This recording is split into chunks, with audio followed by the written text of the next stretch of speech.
nashukuru Mungu kwa wakati huu, mtazamaji ambaye unayetazama Pendo TV kwa wakati huu. Nashukuru Mungu ambaye ameandaa mimi na wewe tujifunze neno la Mungu wakati huu. Bila shaka wacha twende kwa maandiko tuone Mungu anasema nini.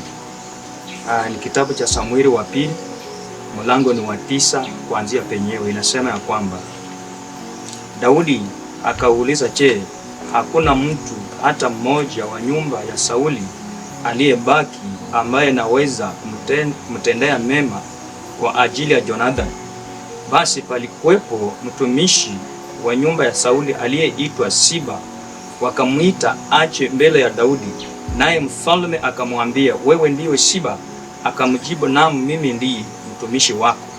Mfalme akauliza, je, hakuna yeyote ambaye amebaki wa nyumba ya Sauli nayeweza kumuonyesha wema wa Mungu? Siba akamjibu mfalme, bado yupo mwana wa Jonathan, yeye ni kiwete miguu yote. Mfalme akauliza, yuko wapi? Siba akamjibu, yuko nyumbani kwa Makiri mwana wa Amieli huko Lodebari. Basi mfalme Daudi akamtaka aletwe kutoka Lodebari, kutoka nyumbani mwa Makiri mwana wa Amieli. Mefibosheti mwana wa Jonathan mwana wa Sauli alipofika kwa Daudi, akainama mpaka mfalme heshima. Daudi akamuita Mefibosheti. Mefibosheti akajibu, mimi mtumishi wako. Daudi akamwambia, usiogope, kwa maana hakika nitakutendea wema kwa ajili ya baba yako Jonathan. Nitakurudishia ardhi yote iliyokuwa mali ya Sauli baba yako, nawe daima utakula chakula mesani pangu. Mtazamaji wa Pendo TV, nataka nisungumuze na wewe ambaye uko mahali pale unatazama na unasikia. Haya ni maneno ambayo inanenwa kwako na mimi, na uchukue kitu ambacho kitakusaidia kupitia kwa maandiko haya. Maandiko inasema ya kwamba palikuwa na mtu ambaye anayeitwa Sauli. Sauli alitawala nchi ya Israeli kwa muda, naye alichaguliwa na Mungu. Baada ya kutawala, maandiko inasema ya kwamba ukisoma historia hiyo, kuna mtu pia aliwekwa kutawala nchi ya Israeli, ambaye alimwakiwa mafuta akiwa kijana mtoko aliyekuwa anaitwa Daudi. Kwa sababu kutawala kule kulikuwa kunataka umpendeze Mungu, ndiposa utatawala nchi ya Israeli.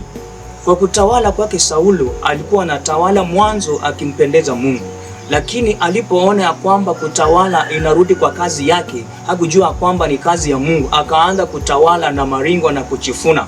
Basi Mungu akamkataa, ama akakataa utawala wa huyu Saulo.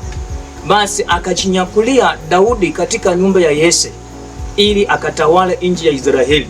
Katika kule kutawala, Daudi alipomwakiwa mafuta akatawala nchi ya Israeli.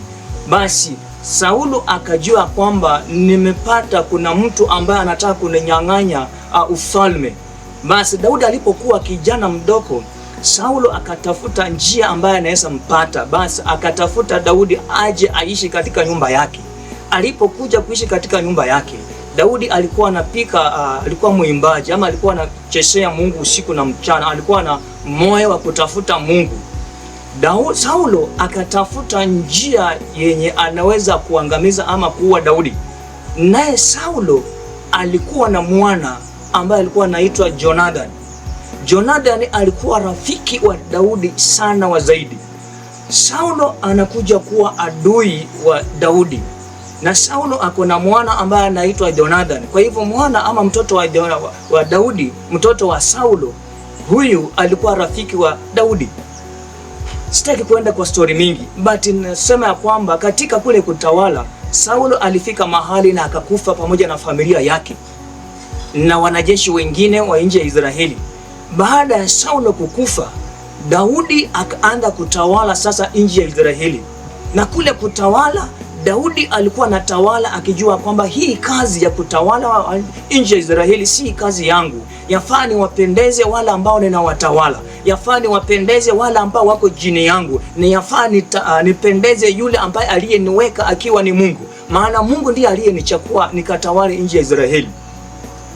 Mtazamaji wa Radio TV Pendo, ninakwambia kwamba ukiwa mahali popote, ujua kwamba mahali ambapo upo Mungu ndiye aliyokuweka mahali pale.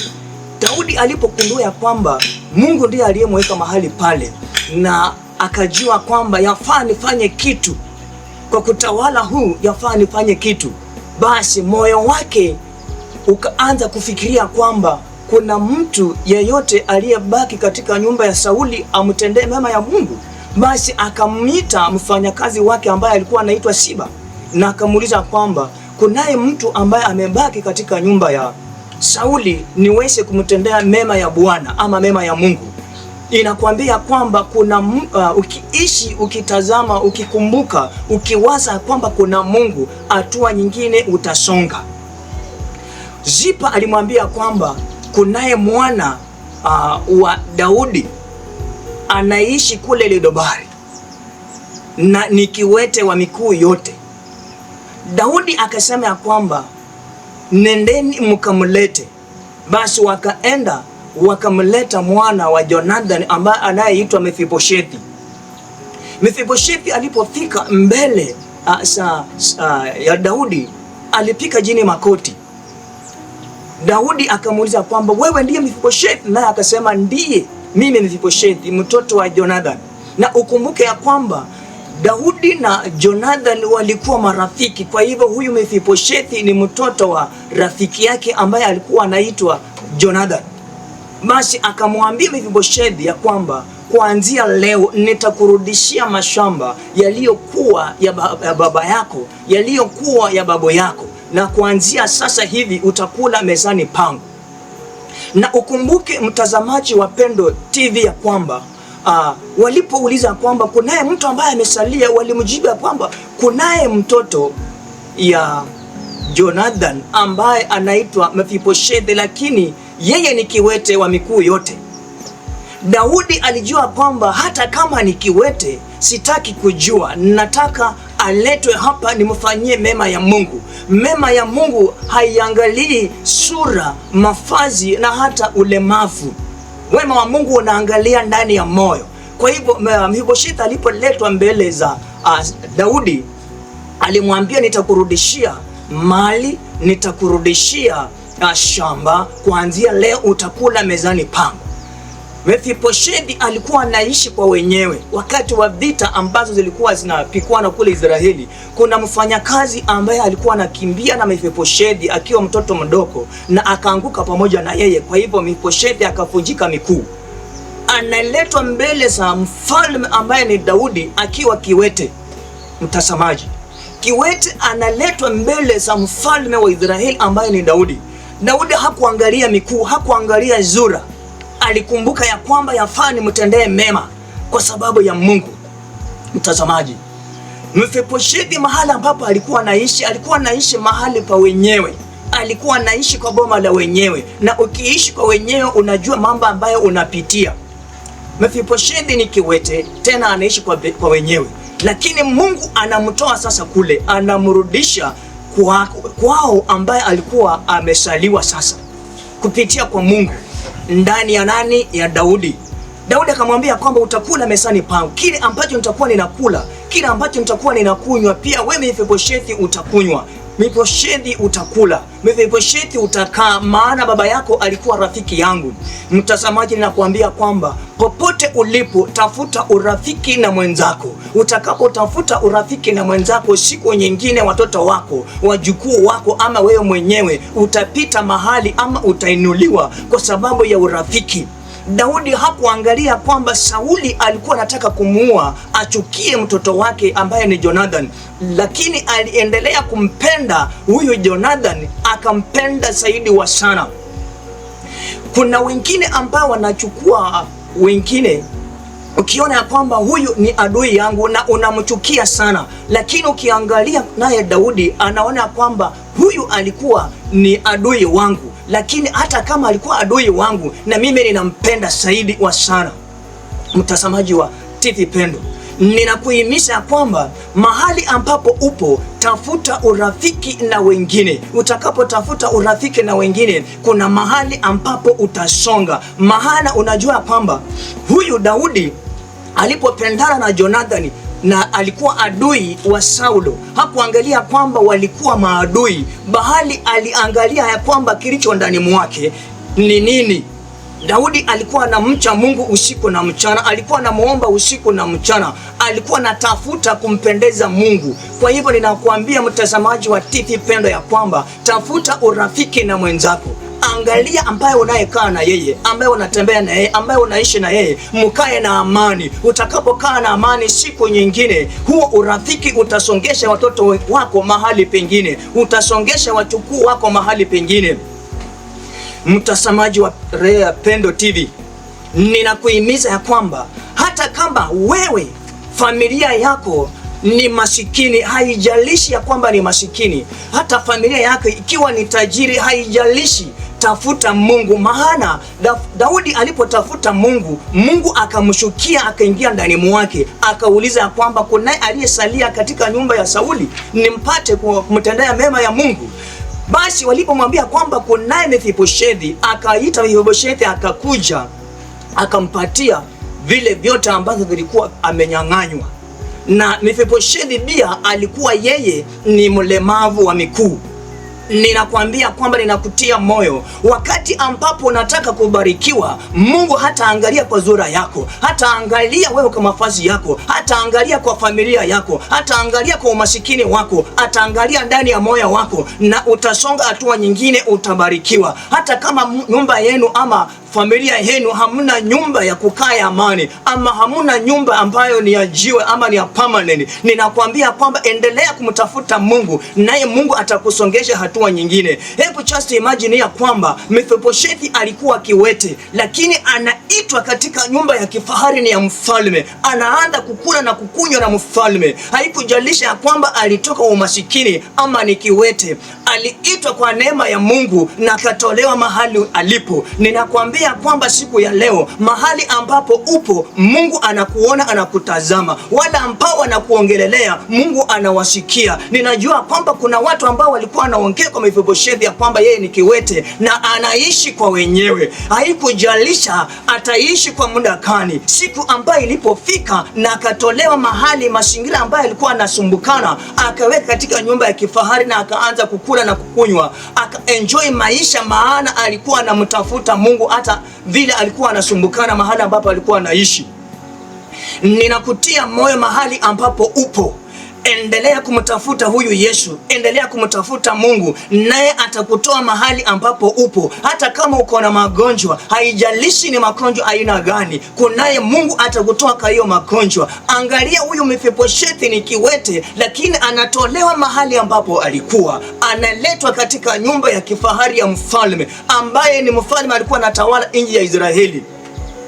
Wewe mahali ambapo upo, ninaona kwamba umeshakata tamaa, kauli yako imeisha kwamba utakufa kwa umasikini, utakufa na hayo magonjwa, lakini ujue kwamba kuna Mungu anakutazama, Mungu anakuelewa ya kwamba unasumbukana mahali ambapo upo.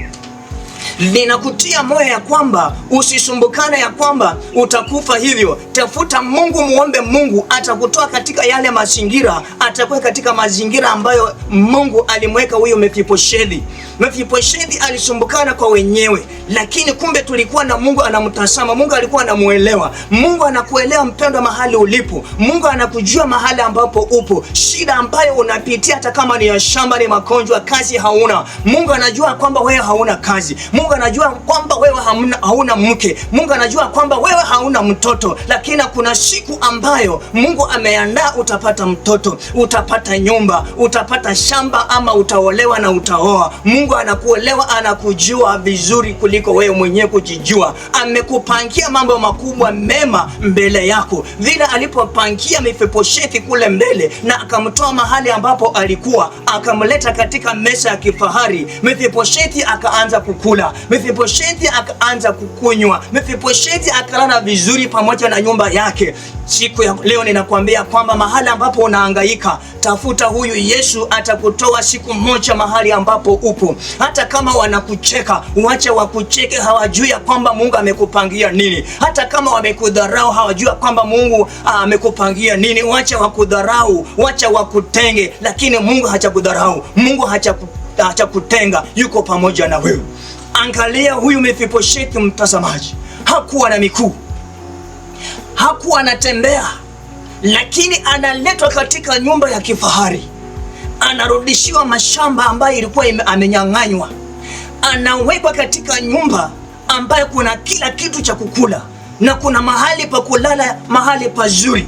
Mefiboshethi kuhangaika kwake, kumbe Mungu alikuwa anatazama mahali ambapo alikuwa anaishi na akamtoa. Wewe nawe ni nani ambaye huwezi tolewa mahali pale? Ninakutia moyo kwamba utatolewa. Hata kama uko kwa shimo namna gani, Mungu atakutoa. Siku itafika, ama siku imefika, utatolewa mahali ambapo upo. Wasiwasi ambayo uko nayo, toa ndani ya moyo wako, tafuta Mungu sasa. Chukua imani yako, utafute Mungu. Chukua imani yako, ukaombe Mungu. Tafuta imani yako, tafuta Mungu mpendwa. Utakapomtafuta, Mungu atakusongesha hatua nyingine. Utakapomtafuta, Mungu atakuwa katika kiwango kingine. Hautapaki jinsi ulivyo, maana Mungu huwa hataki mtu wake akasumbukane, akaangaike, bali anamsongesha katika maisha mazuri, akachishikia kwamba huyo ni mtoto wangu, yafaa nimpatie hiki na hiki, akaburudike na akakule na akakunywe. Kwa hivyo ninakutia moyo kwamba hata kama unahangaika, hata kama wamekutenga, mtazamaji, usijidharau, endelea kuchipa moyo. Kuna siku ambayo utatolewa mahali ulipo. Wamekudharau wewe, hautaoa, usikubali ya kwamba imeisha.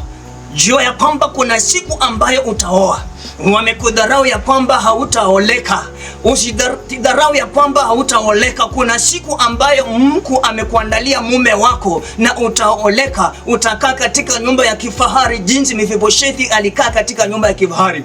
Umemaliza masomo yako vizuri, uko na madigrii, uko na certificate, lakini nakwambia kwamba umekata tamaa ya kwamba hautaenda kazini. Ninakutia moyo kwamba Mungu ametazama yale makaratasi ambayo uko nayo, ameangalia madigrii ambazo uko nazo. Kuna siku imefika, ni leo, ya kwamba Mungu anakutoa mahali uliko, anakuweka katika kiwango kingine, unapata kazi. Angalia huyo Mefiboshethi, mahali ambapo alikuwa anaishi kwa wenyewe na akaoa kule, akaishi kwa wenyewe na akaoa kule.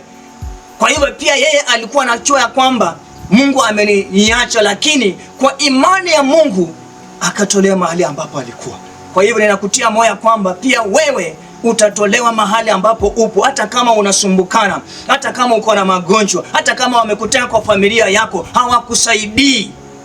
Umesaliwa katika familia iko na pesa, watoto wenu wako na pesa, lakini wewe wamekutenga kwa sababu hauna pesa. Usidharau. Tafuta Mungu, naye Mungu atakupatia mali mingi, ama atakupatia njia ya kukaa na amani, maana Mungu ndiye anayepeana, Mungu ndiye anayelinda, na atakusongesha katika hatua nyingine. Na maliza nikisema ya kwamba tafuta urafiki na wenzako. Na wewe ambaye unaona kwamba unasumbukana, kuna siku ambayo Mungu atakutoa katika kusumbukana, katika ile magonjwa. Mungu ataweka katika kiwango kingine, na anasema walio wake hawatawaacha kamwe. Atawapatia mali, atawapatia usima, atawafungulia njia na madirisha. Wataenda wakijua kwamba kunaye Mungu ndani mwetu ambaye anayefanya kazi. Chipe moyo, Mungu yupo. Chipe imani, Mungu yupo. Atakusongesha katika hatua nyingine. Majina yangu ni Pastor Boniface Kweyu kutoka Bomini. Kanisa ni GPC, na kabla sijaomba ninakwambia kwamba chipe moyo, Mungu yupo pamoja na wewe, atakuweka katika hatua nyingine. Tunaomba. Baba wetu, katika jina la Mwana Yesu Kristo, ninakutukuza, maana huyu mtazamaji najua kwamba amesikia neno lako, limemsongesha hatua nyingine. Hatua hiyo Bwana isipite bure tu, wacha ukamsongesha hatua, ajua kwamba kunaye Mungu ndani mwako. Bwana, ninashukuru nisema ya kwamba wewe uko na mamlaka, uko na uweza. Vile ulipotoa Mefiboshethi mahali ambapo alikuwa, uko na uwezo wa kutoa yule mtazamaji kwa magonjwa, kwa masikini, kwa kuhangaika. Bwana, wacha ukawatoe wote ambao wamesikia neno hili, ambao wanasikia neno hili. Bwana, ukawabarikisha pamoja na familia yao. Wale ambao wanataka kazi, Bwana, wacha ukapatie njia za kazi, wakapate kazi, wakafanya, wakakushukuru wewe. Wagonjwa Bwana, ukawaponye, maana hakuna aliye kama wewe. Ninaomba machache kwa Yesu Kristo aliye Bwana Mwokozi wetu. Amen. Mkabarikiwe sana watazamaji. Mungu akawabariki, akawainue zaidi. Asanteni sana.